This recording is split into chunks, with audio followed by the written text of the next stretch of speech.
Hi viewers, welcome to Leo health. ప్రస్తుతం మనతో పాటు ఉన్నారు డాక్టర్ సుధావాణి గారు, కాస్మెటాలజిస్ట్ అండ్ డెర్మటాలజిస్ట్. సో ఈరోజు మన క్వశ్చన్ మీ అందరి తరపు నుంచి డాక్టర్ గారిని అడిగేది ఏంటి అంటే, సమ్మర్లో స్కిన్ అనేది డ్రై అయిపోతుంటుంది. సో చాలా మంది మనందరం కూడా ఈ సన్కి ఎక్స్పోజ్ అవుతుంటాం. సో ఈ సమ్మర్లో ఎటువంటి జాగ్రత్తలు తీసుకోవాలి ఈ చర్మానికి అనేది మనం డాక్టర్ గారిని అడుగుతాం. నమస్తే. నమస్తే. సో చాలా మంచి విషయాలు చెప్తూ మా ప్రేక్షకులందరినీ కూడా మీరు చాలా అంటే ఒక అవేర్నెస్ అనేది క్రియేట్ చేస్తున్నారు స్కిన్ అండ్ కాస్మెటిక్ అంటే ఏ విధంగా ఉండాలనేది. సో ఈరోజు ఏంటంటే మొగ ఆడ తేడా లేకుండా సమ్మర్కి ఫేస్ ఎక్స్పోజ్ అయిన తర్వాత చర్మము పొడిగా మారిపోతుంటుంది. సో ఎటువంటి జాగ్రత్తలు తీసుకుంటే ఈ సమ్మర్లో ఈ స్కిన్ అనే దాన్ని మనం కాపాడుకోవచ్చు? సమ్మర్లో ప్రతి ఒక్కరు చాలా సమస్యలు ఎదుర్కొంటూ ఉంటారు స్కిన్ పరంగా. అంటే సమ్మర్ అనేసరికి స్వెట్టింగ్ ఎక్కువ వస్తుంది, సన్ ఎక్స్పోజర్, ఎండాకాలము, వీటన్నిటితో కలిపి చాలా రకాల స్కిన్ ప్రాబ్లమ్స్ వస్తూ ఉంటాయి. సో ముఖ్యంగా స్కిన్ కేర్, రెగ్యులర్గా స్కిన్ కేర్, ఎలాంటి స్కిన్ కేర్ తీసుకోవాలి, తర్వాత సమ్మర్లో వచ్చే ప్రాబ్లమ్స్ ఏంటి అనే దాని గురించి ఇప్పుడు మనము తెలుసుకుందాం. సో రెగ్యులర్గా స్కిన్ కేర్లో మనం cleansing, moisturising and morning sun protection, ఈ మూడు ఇంపార్టెంట్. చాలామందికి డౌట్ ఉంటుంది, సమ్మర్లో కూడా మనము క్లెన్జింగ్ తర్వాత ఈ సన్ ప్రొటెక్షన్ అనేది అవసరము, వింటర్లో అవసరం లేదు అనుకుంటారు. కానీ సన్ ప్రొటెక్షన్ అనేది ప్రతిరోజు సన్ స్క్రీన్ అనేది అప్లై చేసుకొని బయటకు వెళ్ళడం అనేది చాలా ఇంపార్టెంట్. చాలామందికి ఇంకొక డౌట్ కూడా ఉంటుంది, సమ్మర్లో ఫేస్ అంతా ఆయిలీగా ఉంటుంది, స్వెట్టింగ్ వస్తుంది, మాయిశ్చరైజర్ అప్లై చేయాలా అవసరం లేదా అనేది కూడా. బట్ సమ్మర్లో కూడా మాయిశ్చరైజర్ అనేది అవసరమే. ఈవెన్ ఆయిలీ స్కిన్ ఉన్న వాళ్ళు కూడా మాయిశ్చరైజర్ పెట్టుకోవాలి.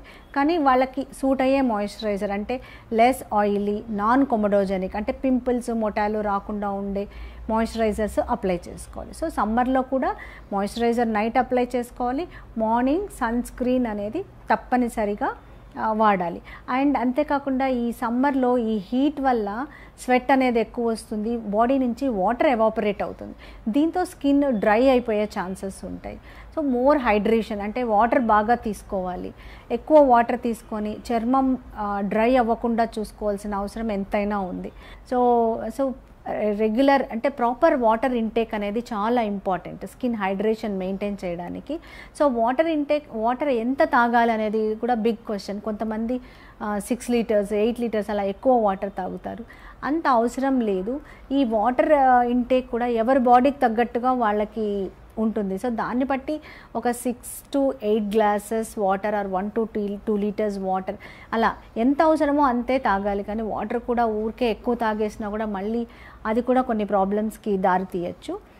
ఒకళ్ళకి 2 లీటర్స్ సరిపోవచ్చు, ఒకళ్ళకి 1.5 లీటరే సరిపోవచ్చు. సో ఎవరికి ఎంత వాటర్ కావాలి అనే దాన్ని బట్టి వాటర్ అనేది మనం తీసుకోవాల్సి ఉంటుంది. కరెక్ట్గా వాటర్ తీసుకుంటే స్కిన్ ఈ డిహైడ్రేషన్ నుంచి మనల్ని మనం ప్రొటెక్ట్ చేసుకోవచ్చు.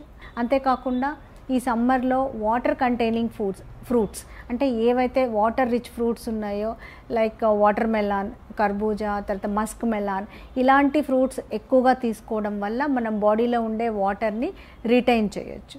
సో ఇలాంటి కేర్ తీసుకుంటే ఈ సమ్మర్లో స్కిన్ అనేది డ్రై అవ్వకుండా చూసుకోవచ్చు. తర్వాత సన్ స్క్రీన్ అనేది మ్యాండేటరీ. సమ్మర్లో ఎప్పుడైతే మనం బయటకు వెళ్తామో, ఎందుకంటే ఇక్కడ ఈ సమ్మర్లో యూవీ రేస్ ఎక్కువగా ఉంటాయి. సో సమ్మర్లో బయటకు వెళ్ళినప్పుడు వెంటనే ట్యాన్ అనేది వచ్చేస్తుంది. సో నల్లగా అయిపోవడం, ఇమీడియట్గా నల్లగా అయిపోవడం. ఈ ట్యాన్ పోవడానికి కనీసం మనకి ఒక 1 వీక్ పడుతుంది, ఒక్కరోజు ట్యాన్ అనేది వస్తే. తర్వాత డీప్ ట్యాన్, కొంతమందికి ఏంటి అంటే ఒక 1 వీక్ అలాగా సమ్మర్లో ఎక్కువగా బయట వర్క్ చేసుకొని వస్తే డీప్ ట్యాన్ అనేది వస్తుంది. ఇది పోవడానికి 25 days to 30 days పడుతుంది. సో ఇలా ఒక ట్యాన్ ఇట్లా ట్యాన్ అక్యుములేట్ అయిపోయి ఇంకా మనం డార్క్ అయిపోతాం. తర్వాత ఇంకా ఎక్కువసేపు చేయడం వల్ల బర్న్స్ అవుతాయి, రెడ్గా అయిపోయి బర్న్స్ అయిపోతాయి. సన్ బర్న్ అంటే అది రెడ్గా అయిపోయి ఇచ్చింగ్, రెడ్నెస్ వస్తుంది. సో ఇవన్నీ సన్ ఎక్స్పోజర్ వల్ల వస్తాయి. సో వీటన్నిటి నుంచి ప్రొటెక్ట్ చేయాలి అంటే సన్ స్క్రీన్ అనేది చాలా ఇంపార్టెంట్. తర్వాత బట్టలు, క్లోదింగ్, సో కాటన్ క్లోత్స్ వేసుకోవాలి. కాటన్ క్లోత్స్ వేసుకోవడం వల్ల ఏంటి అడ్వాంటేజ్ అంటే స్వెట్ అబ్జార్బ్ అవుతుంది, అంతేకాకుండా సన్ నుంచి ప్రొటెక్షన్. సో ఫుల్ క్లోదింగ్ మొత్తం కప్పుకొని, ఇంకా వీలైతే హ్యాట్ పెట్టుకోవడము, ఇట్లాగా సన్ నుంచి ప్రొటెక్షన్ అనేది చాలా అవసరం. అందుకని సన్ స్క్రీన్ అనేది చాలా ఇంపార్టెంట్. SPF మినిమం 30 ఉన్న సన్ స్క్రీన్ వాడాలి. ఈ సన్ స్క్రీన్ కూడా ఏదో కొంచెం అప్లై చేసుకుంటే కాదు, 2 to 3 టైమ్స్ కంపల్సరీగా అప్లై చేసుకోవాలి. సన్ ప్రొటెక్షన్ అనేది చాలా ఇంపార్టెంట్. వీలైనంత వరకు ఎండ తీవ్రత ఎక్కువగా ఉన్నప్పుడు బయటకు వెళ్లకుండా ఉండడం అనేది చాలా ఇంపార్టెంట్. అంతేకాకుండా ఈ సమ్మర్లో స్వెట్టింగ్తో ఈ ప్రిక్లీ హీట్ ప్రాబ్లం అనేది వస్తుంటుంది. దానికి కూడా కేర్ తీసుకోవాలి. పౌడర్స్ అవన్నీ వేసుకోవడము. సో ప్రిక్లీ హీట్ అనేది ఉంటుంది, అంటే చెమటకాయలు. సో దీని నుంచి కూడా ప్రొటెక్షన్ అనేది అవసరం. పౌడర్ అది వేసుకోవడం, 2 పూట్ల స్నానం చేయడం, కలమిన్ లోషన్ అప్లై చేయడం, ఇలా చేయడం వల్ల ఈ ప్రిక్లీ హీట్ అనేదాన్ని మనం చాలా వరకు కంట్రోల్ చేయొచ్చు. తర్వాత ఈ ట్యానింగ్కి కొన్ని రకాల క్రీమ్స్, ట్రీట్మెంట్స్ ఉన్నాయి. బట్ ఫస్ట్ ప్రివెన్షన్, అంటే ట్యాన్ రాకుండా చూసుకోవడం అనేది ఇంపార్టెంట్. ఎందుకంటే ఎక్కువ సన్లో తిరగడం వల్ల ఏమవుతుందంటే ట్యానింగ్తో పాటు over a period skin damage అయ్యి ఏజింగ్ చేంజెస్ కూడా చాలా తొందరగా వస్తాయి.